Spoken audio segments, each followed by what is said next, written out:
Morning, everybody. How we doing today? We're listening to a little Frank Morgan today. This is my second copy of this. I just got this version. It's on the red vinyl.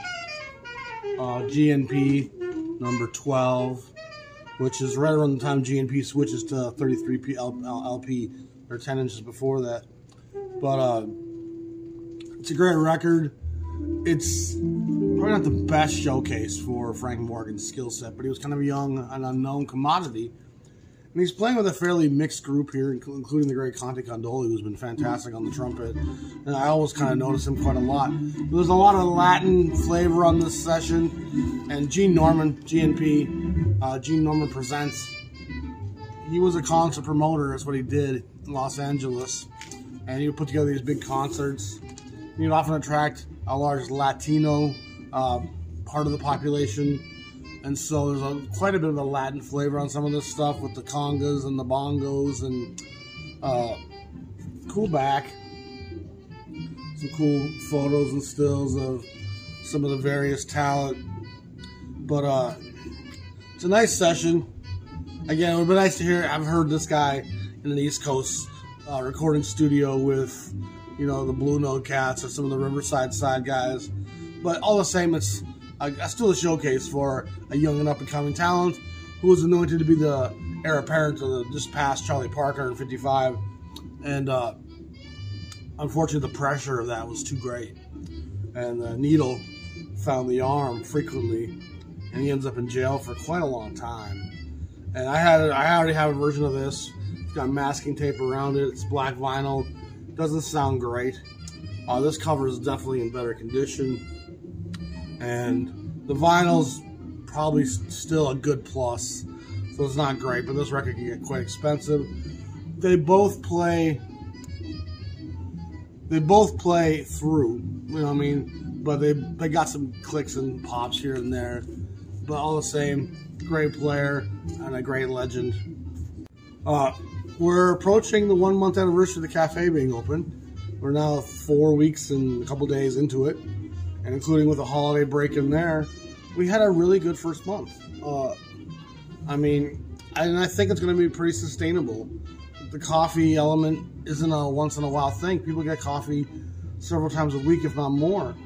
And we have people who do come in nearly every day.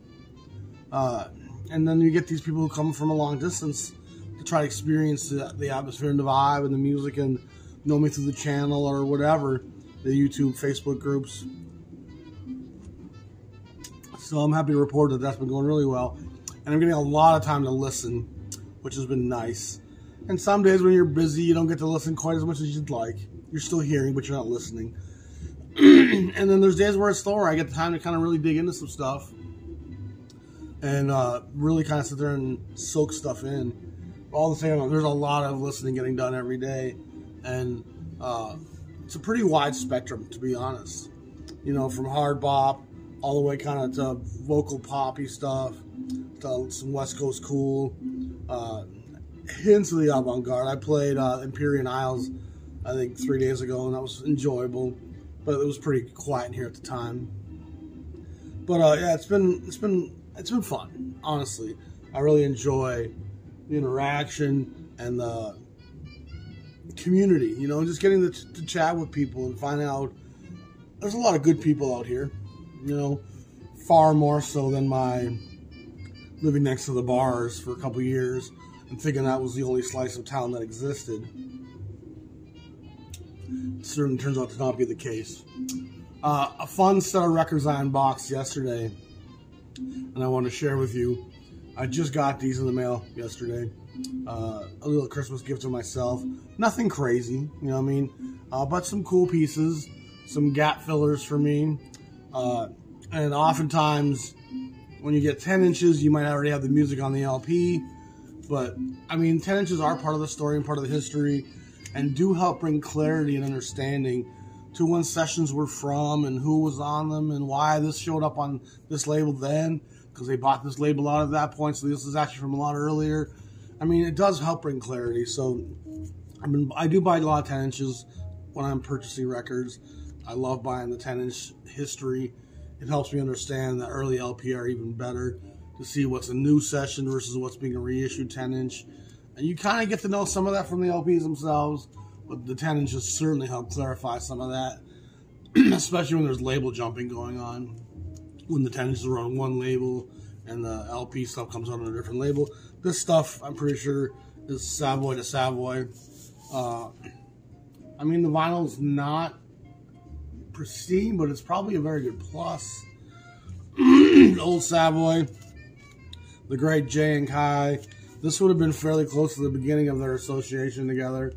And again, there's the conception that they're together for a long time, which isn't really the case. They record a lot in a few short years. And Columbia, when they're signed there, has dozens of sessions. And they keep issuing after this duo is kind of split up and gone their own ways. JJ was the great bebop trombone player in the school of Parker and Monk and Dizzy. Johnson was just a phenomenal player. And Kai was also a great player in his own right. A very lyrical modal player, just a wonderful tonality. And their partnership was very fruitful. It sold a lot of records, especially those Columbia sessions. They did regroup together for some stuff for Impulse when Impulse launched in 1961. But let's not get that confused. That was a separate... they've been apart for a number of years. The sideman on this is great. Kenny Clark, who, of course, Kluk shows up on Infinite Savoy recordings. And you have the great Billy Bauer on the guitar, who's not a guy you see on Savoy a ton. The great Charlie Mingus and the Willie Cirillo round up that lineup. This is pretty fantastic stuff, if you ask me. So, cool little piece that I found. The next piece I found is even kind of a cooler piece. It's a Stan Getz 10-inch on Savoy. And this ends up being reissued as Opus de Funk. I'm almost positive. And that record's not really billed to any one person. It's kind of a multi-build session. And you realize, at this point now, you realize why. Because it wasn't really one session. That LP had 2 sessions on it at least. And so they list all these musicians, but they're not all playing together. It's different cats from different sessions. So these Opus de Funk tracks, I'm pretty sure end up on that. On that. This is just called Stan Getz. This one's a little cloudier looking, but it still looks like it's quite, you know, I mean, it looks fine, honestly. It'll probably be a little bit, I mean, I get a good cleaning, and we'll see where that takes us on that one. Clean your records, people, if you can. I mean, to me, cleaning your records is more important than the hi-fi shit you play on. If you have, and I guess mostly applies to buying used vinyl, but even new vinyl, you want to kind of keep it as clean as possible and do what you can to keep fingerprints and grease and dirt and stuff off of them. But for the most part, that stuff all comes off just fine. It looks like this has Hank Jones, Curly Russell, Max Roach. Jimmy Rainey might be on some of this as well, with Duke Jordan on some of it. So even this might be from 2 separate sessions. But yeah, I love finding the old provenance, the old understanding of the early era. And again, Savoy's body of work is fairly impressive. It's extremely impressive. It's just less impressive from the LP era. Savoy's real impressive stuff comes in the 78 era. And then even in the 10-inch era, Savoy's kind of ahead of most of their competitors. Blue Note was still kind of looking for their sound. Prestige was doing pretty good stuff. Riverside's kind of doing New Orleans revival stuff. There's no question that what Savoy was doing in the late 40s to early 50s was some of the most important jazz being recorded at the time. Now we're going to look at some LP stuff I got. And some of it's just kind of fun. This is Mark Monty and his Continentals dancing at the Plaza. This is a pop jazz record for all sensibilities. It's Jubilee number 1053. And I probably have about 80 of the 110 or so Jubilee titles. So I'm slowly just filling them in when I come across them. You never have to pay too much for most of these. I think I paid $4 or $5 for it. I'm looking forward to listening to it. His records often have a Latin flavor, some cha-cha-cha stuff. Like these could be really interesting, fun ensemble playing at events. Like it's really accessible but fun. It's not just campy and schlocky. You know what I mean? It's not super just vocal and chill. It's up and it's bright and it's got dynamics, and I really enjoy a lot of his stuff. This is a weird record for me. I used to see it a lot in jazz books. And the few times I would stumble across it in the wild, I'd always pass on it. In part because of the label it's on, in part because when you look at the band, you know what I mean, it's just a couple of white cats throwing it down. But those white cats include Marty Groves on the guitar, who has a record at Riverside, Nappy Trottier, who was on the trumpet, and then Don Yule on the piano. There's also a drummer, or bassist, sorry, by the name of Earl Murphy. But it's on the Audiophile label. And why this record made it in books as often as it did, perhaps it's just the books I bought. They would show old vinyl records like a page of, you know, it's often made it, and the cover is cool. Yellow Dog Blues. Don Yule Quartet. I've not listened to it yet. I'm going to guess it has some New Orleans leanings to it, but again, I'm not too sure. But again, cool cover and a cool piece. Now this one, I was interested in primarily because it was an ABC title I didn't have. I've been collecting the first 150 ABC or so, well, up until about the time they create Impulse, and then all the great jazz titles on ABC would have been on Impulse at that point. But before Impulse gets started in late 1960, all that stuff at ABC would have been on the ABC imprint, including some pretty darn good titles from Oscar Pettiford and Lucky Thompson, and of course the fantastic Kenny Dorham record. But this is And Then I Wrote by Bernie Wayne and his orchestra, a guy who I know by name but not too familiar. And it was more expensive than I thought it was going to be, this one. And again, it's just all stuff from the same seller. And what ends up being part of the issue here is that's a Jane Mansfield photograph. And boy, she's kind of racy and kind of feminine wily without doing too much. I mean, a little bit of cleavage and a little bit of cheek, and man, beautiful. Of course, a sad story what happened to Jane Mansfield, but that's kind of the nature of the beast. I think this is actually the record that led me to this seller, and this is Passion by Herb Jeffries. And we talked about Herb Jeffries last week, and Herb Jeffries did that record I was listening to on Bethlehem. And he played Native Americans and blacks in film a lot, had this rich baritone voice. It's a little rigid compared to the creamy of Hartman, but still wonderful tonality. And I saw this on Brunswick. They had another title with a cool cover. And, I mean, kind of cheesecake as well. Beautiful copy of this, and it wasn't that expensive. And so this is what kind of led me to this whole seller. Argo 4043. And I have all the Argo titles in the 600 up to like 750 series. And I have some of the cadet stuff after that when they switch names. But there was a second sequence at Argo, the 4000 sequence. And it's hard to kind of really differentiate the two. Some artists have records on both. The Argo titles are more jazz strictly. These are a little bit more mixed in with rhythm and blues, a hint of gospel, a hint of folk. I mean, there's just different elements that show up here on this sequence. The blues is definitely, all the Etta James stuff is on the 4000 sequence. And I don't think the 4000 sequence starts till like 1960 or so, whereas the 600 sequence goes back to about 1956. But again, Martin Yarborough, a brother with a guitar. Can't tell you too much about him, but I can't imagine that it would be too awful. Probably the most expensive record in the bunch, and I got it for like 18 bucks, is The Many Sides of Toshiko on Verve. Big fan of Toshiko Akiyoshi. She spent quite a long time in Japan, undiscovered. And then when Norman Granz took one of his tours over there, they discovered her. And I can't remember if it was Teddy Wilson or Lionel Hampton. So one of the greats kind of stumbled upon her, brought her to Norman Granz's attention. She ends up in America for a while. She ends up married to Charlie Mariano. And I just played that record that they did on Candid title they did together. This is The Many Sides of Toshiko. She also does a record where she has part of one of those Verve at Newport Records. But this is her for kind of her debut. She ends up with a record on Metro Jazz and ends up with a decent long career. The vinyl looks quite beautiful. If anything, this guy graded quite conservatively, which, I mean, you gotta appreciate that. Some of these people would have been selling these records graded quite a bit higher than this guy had graded.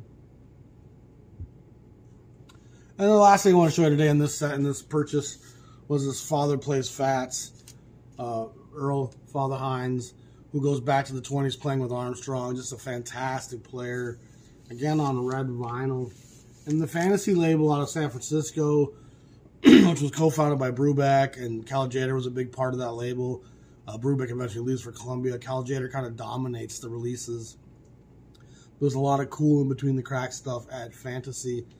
And I never made too much of an effort to collect most of those Fantasy titles directly. I would always kind of collect them when I was buying from a seller, go through their jazz records and say, oh, they have a couple of Fantasies, and I'd grab them.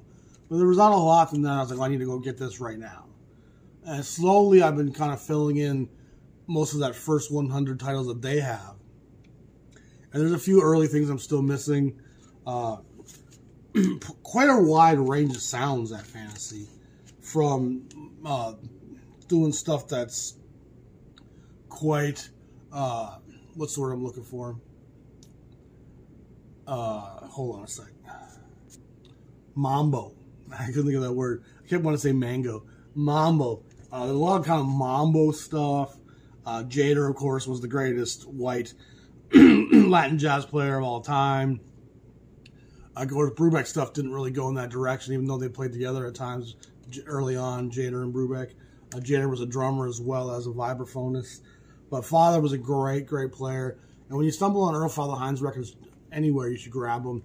Just an incredible, brilliant finger master of the piano.